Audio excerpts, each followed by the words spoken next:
Good morning, it's Doug for Vermont Hoyas. It's December 1st, 2018, and this looks like it's going to be a pretty good week for me Hoya-wise, so I thought I would show you a few of the things that are exciting me right now in my my small Hoya world. So we're going to start here with Hoya erythrinera. I brought you this a few weeks ago. It had flowered for the first time with one panicle.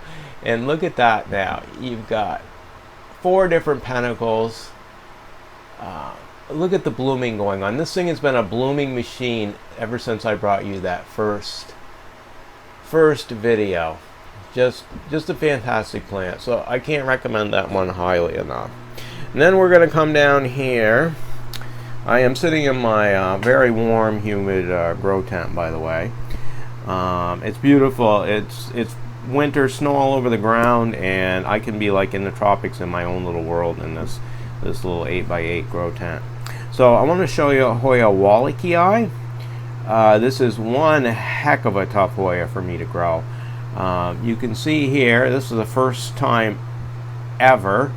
It has 3 buds on one panicle. I've never managed to have more than 1 bud on a panicle before.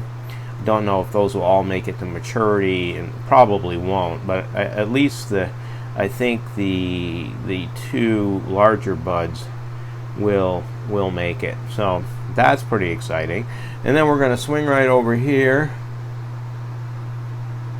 to Hoya platycaulus, which is one of the more difficult Hoyas to grow in the world. And I thought I was going to lose this thing after I bought it from Gardino's in the late summer, early fall.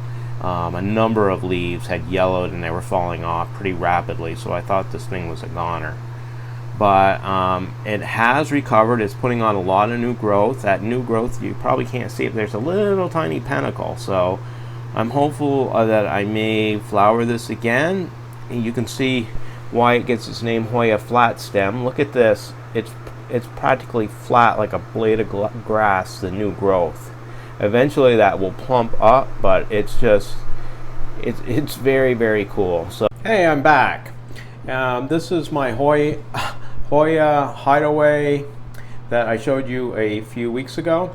And the Imperialis in here that are all 9 months old are just covered in buds. So that's another exciting thing this week. I don't know if you're going to be able to see it. It's such a jungle in here. But there are some buds there that are going to open within the next week. You can see how large they are.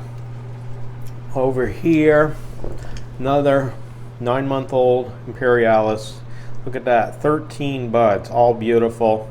No sign of yellowing. It's such a strong clone of Imperialis. It is simply the best clone that you can buy. Look at that.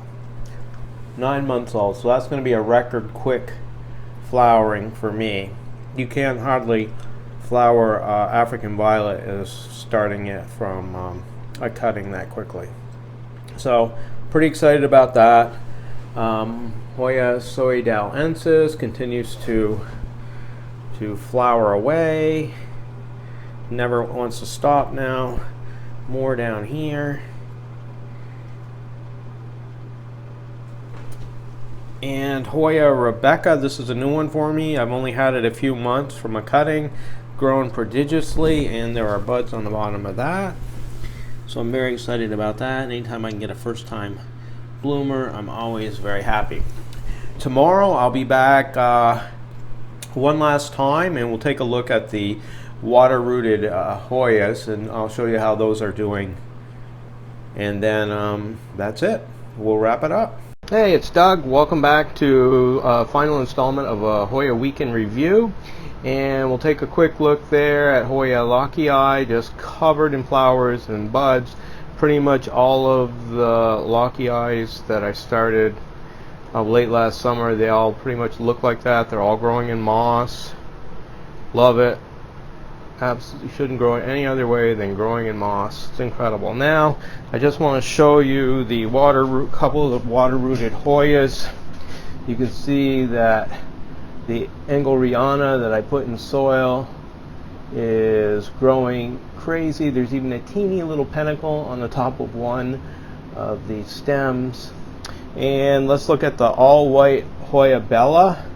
This one here has 1.5 inches to almost 2 inches of new growth on the top, and you can see that the roots are growing like crazy. So the the old wives' tale, that water roots won't turn into soil roots. It's just an old wives' tale.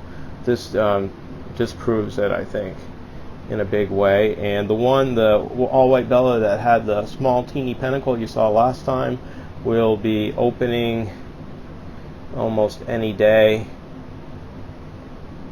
Look at that, 7 beautiful buds. So pretty happy with that. Well, that's my December Hoya weekend review, and I'll be back soon with more great Hoyas and tips. Thanks for watching.